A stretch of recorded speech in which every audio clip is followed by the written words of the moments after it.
Hello and welcome. You are listening to Digital Pulse.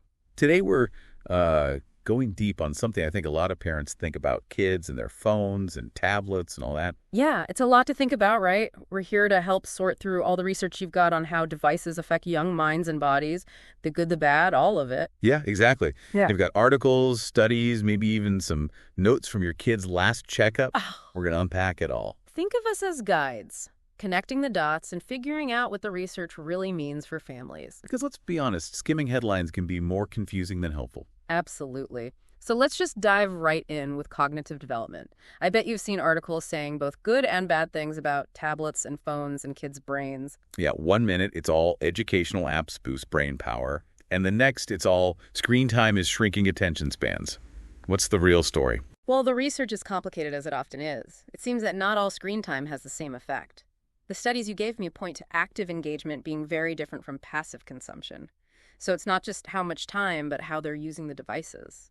So just scrolling through videos probably isn't helping those developing brains, but an app that involves puzzles or critical thinking, that might be different. Exactly.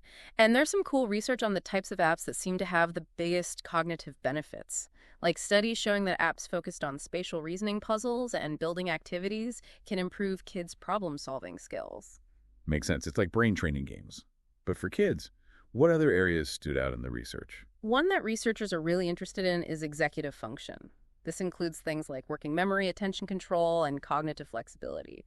Crucial skills for planning, organizing, staying focused. It's important for school and just for life in general. For sure. And the interesting thing is that some types of apps, especially ones with game-based learning, that make kids think strategically, seem to boost those executive function skills. So choosing apps that make them think critically and strategically. Are there any examples from the research that come to mind? One study you included looked at preschoolers who used a tablet game that was designed to improve working memory. The kids who played the game got much better at working memory tasks compared to the ones who didn't. And get this, the improvement even helped them on other cognitive tasks, too. So it's not just getting good at one game, it's like actually making their brains stronger. Exactly. And that's where pediatricians and teachers can help.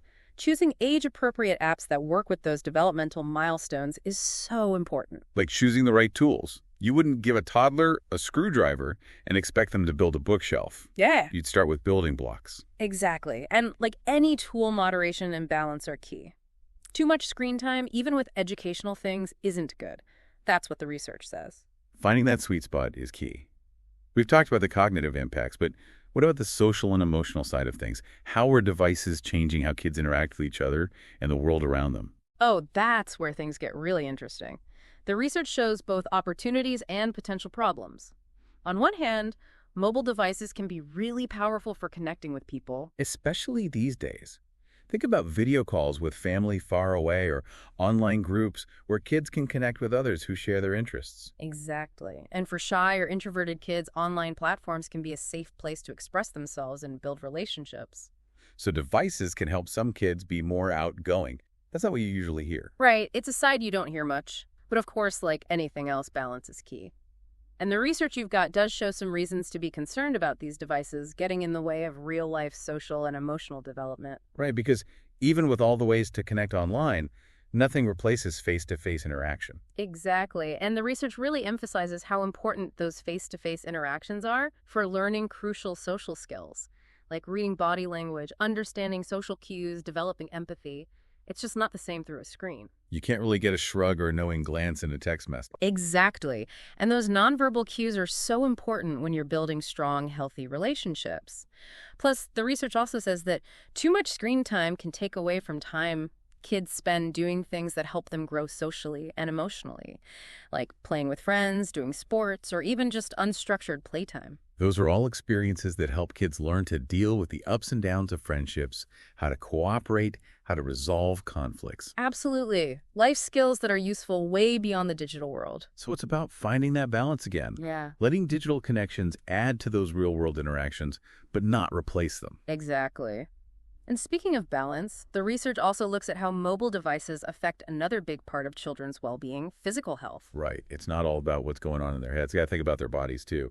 And I have to admit, when I hear mobile devices and physical health, I immediately think about tech neck. It's a common worry, and there's a good reason. Spending hours hunched over a screen can lead to neck pain, back pain, and even long-term problems with posture. And it's not just tech neck, right? There's eye-strain sleep problems, even the possibility that these devices contribute to kids being less active. You're right on all those points. The research talks about how important it is to encourage kids to take breaks, move around, do things that balance out all that sitting and staring at a screen. So put down the phone, step away from the tablet, go outside and play. Exactly. And the good news is that mobile devices can actually be part of encouraging physical activity. You've probably seen how popular fitness trackers are and apps that make exercise like a game. That's true. Even just walking around the neighborhood can turn into a competition when you're trying to catch those virtual creatures or whatever. I've definitely walked more thanks to those apps. It's a great example of how technology, when you use it right, can encourage healthy habits. And besides those fitness apps, there's a whole movement to bring movement into education itself. Oh, interesting. Tell me more about that. Well, some schools are trying out augmented reality games and interactive apps to get kids moving while they learn. Imagine a history lesson where kids walk around the classroom to find virtual artifacts. Or a science experiment where they use a tablet to measure how fast and far they can throw a ball. Bringing those lessons to life and getting their bodies moving at the same time. Exactly. It's all about finding those creative ways to make technology part of a well-rounded lifestyle that makes physical and mental well-being a priority. Sounds like a balancing act, for sure. And speaking of balance, one area that seems especially vulnerable to mobile devices is sleep. Yeah, it always feels like a losing battle trying to get them enough sleep, especially with those devices around. It's really common, and the research you gathered helps explain why it's so tough. One big factor is that blue light that comes from screens. Right, I've heard about that, but how does blue light affect sleep again? So when we see blue light, especially in the hours before bed, it can actually mess with how our bodies make melatonin. That's the hormone that helps us get sleepy and wake up at the right time. So it's like our brains think it's still daytime even when it's time to wind down. Exactly, and kids are still figuring out their sleep patterns, so they can be even more sensitive to that blue light. The research you've got actually connects evening screen time to trouble falling asleep, not sleeping well, and even having a hard time waking up. It affects everything, doesn't it? If they don't sleep well, their mood, their focus, even their health can suffer. Totally. And it's not just the blue light. The stuff they're looking at can be stimulating, too. Makes it hard to relax and get ready for bed. A suspenseful game, a really active social media feed. It's hard to turn that off and just drift off to sleep. I know I've gotten sucked into those late-night internet rabbit holes and looked up to realize it's way past my bedtime. Yeah. So what does the research say about managing kids' sleep when we're surrounded by all this technology? Well, a lot of the recommendations are about routines. Setting up a consistent sleep schedule and making the hour or two before bed a tech-free zone. So no more quick games or scrolling through social media in bed. That's the idea. The research says even a little bit of screen time before bed can disrupt their sleep. Instead, maybe encourage reading a bath, a relaxing conversation. Things that tell their brains and bodies it's time to wind down. Creating those tech-free zones and rituals sounds really important. Making sleep a priority even in our always-on world. Exactly. It's all part of building a healthy relationship with these devices in general. Which, as we've been saying, is about balance. But how do we actually make that happen? How can we make sure mobile devices are adding to our kids' lives, not taking away from them? That's the million-dollar question, isn't it? And the research does give us some good guidance.